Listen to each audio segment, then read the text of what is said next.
quite an introduction. I'm thinking, the truth of the matter is, about 5 minutes ago, I was wandering around in the gallery wondering where everybody was. I always loved Mr. Magoo cartoons when I was a kid.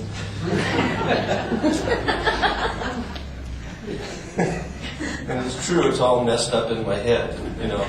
That was one of the big challenges that John Larson had working with me, because I've got a bunch of information there, but it's usually useless to the public. I mean, it's like, how do you get it into some kind of cogent, coherent, never mind.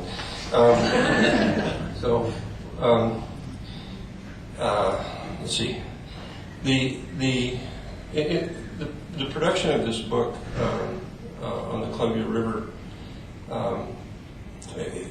has a couple of different aspects to how it all came together. The long story goes back to having seen an album in the State Archives years and years ago and meeting a guy named David Dunaway, who is the person that Jim was talking to Brian about being the person who was responsible for acquiring the Watkins album in the first place, and knowing a friend in the California Society for Pioneers, which is where the album was, and contacting them, and they're saying, well, if you're interested in that, we're actually deaccessioning anything that doesn't have to do strictly with California history, but you'll have to pay for the postage, So when I got a call from Jim, he said, our centennial's coming up, and we're thinking about doing something special for it, and was wondering if you'd be interested in a conservation project. And I said, sure. He said, but you don't know what I'm talking about. I said, I think so. But the state's Watkins album is in the exhibition, and it has 35 plates in it, probably 10 or 12 of which are the best-known examples extant of Watkins mammoth photographs. And then there are several other images that are in the exhibition from the Oregon Historical Society, like the Upper Cape Horn image, this image, Multnomah Falls, that are just really stunning prints. So we're really fortunate. In years past, I used to look a lot further away for doing a curatorial project like this. And what's happened over the years is all the archives here have gotten much richer. And you don't really have to do that anymore, And so the whole mentality of this thing is it's about our place, it's about our history. The fundraising was here, the book was printed here, designed here. It's all Oregon, etc. But in the 1970s, if you happen to see these photographs, which are made from negatives that were 18 by 22 inches in size, hand-coated negatives, right, in the field. This is a time 2 years before the completion of the Transcontinental Railroad, when riverboat access was how people got up and down the gorge. And you look at something like this and you think about what the Civil War era was like, and what standard photographers were producing at the time. Where do these come from? Who did this? Who was Carlton Watkins? And so you go to look in the literature, it's not there. In 1975, it was very hard to read much of anything about Carlton Watkins. None of the major books had been done. And that's kind of where this all began. And then later, a couple of years later, I discovered the work of Lily White and Sarah Ladd, who you'll also see here, who were associate members of Stieglitz's Photo Succession, two women living in Portland, doing this incredible work up in the Columbia Gorge, and there was nothing you could read about them. So it wasn't rocket science. It's like something really wrong with this picture. The standard histories of photography were clearly leaving out some interesting stuff that happened in our part of the world.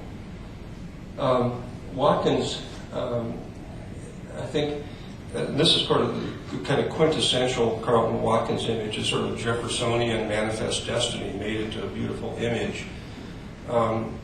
There were two sections on the Columbia River where navigation was interrupted.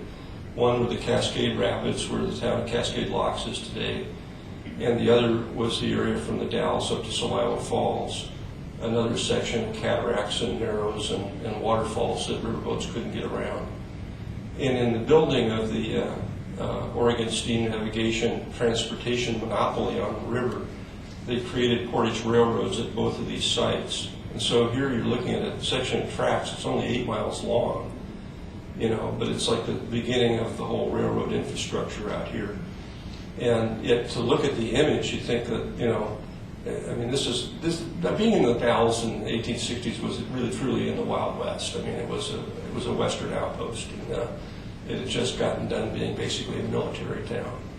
And you look at this image and you think, as far as what the promise of manifest destiny is, it's endless, even though it just goes around the corner, goes a little bit further and stops. And there was a boat landing up there, and a warehouse, and a shipbuilding facility, and a hotel that was up there as well. People would come up, get off the train, get on the boat, and head on upriver. Some folks might stay in the hotel for an hour or two.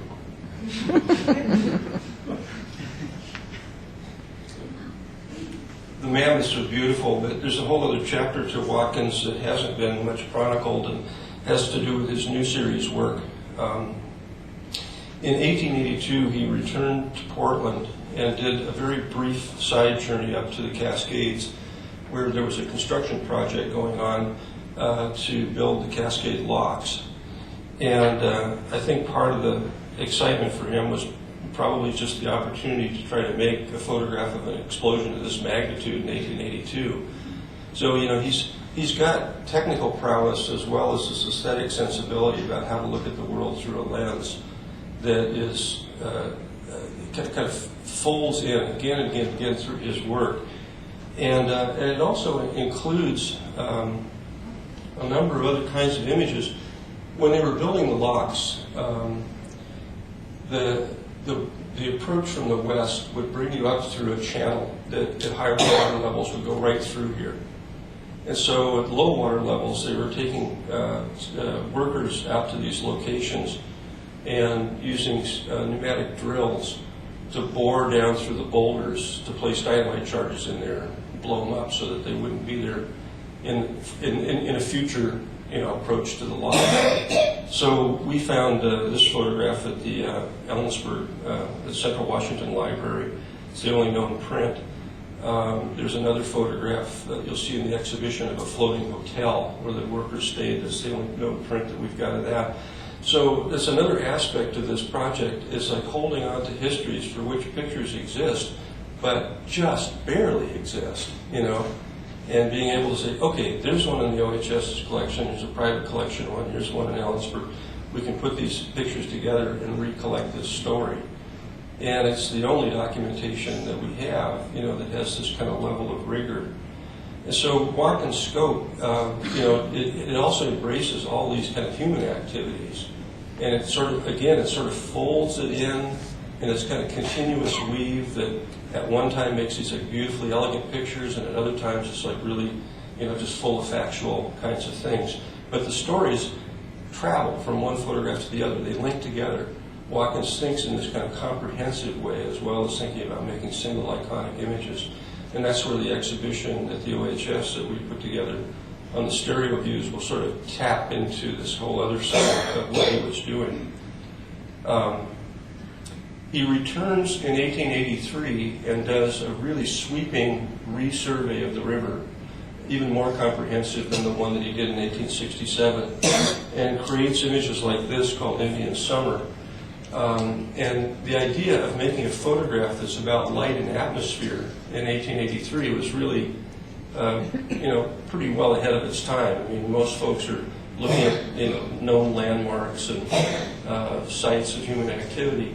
But here, the very haze that would probably make somebody else not particularly want to make a photograph, I can actually photograph that haze. I can actually capture that and create an image that's got light that reminds you of this amazing season that we've been having just recently.